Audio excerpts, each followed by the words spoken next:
Has anyone been watching Mandalorian? It's a great show. I love it. I have a spoiler for the next season. Mando gets a new car. It's nothing special. It's just a little Toyota.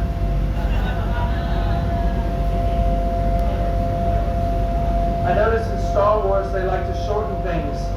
You know, like Ewoks.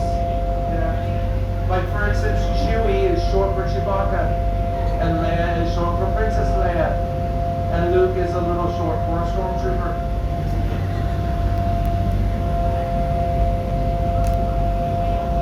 Did anyone go on Tower of Terror today? I love that ride, one of my favorites.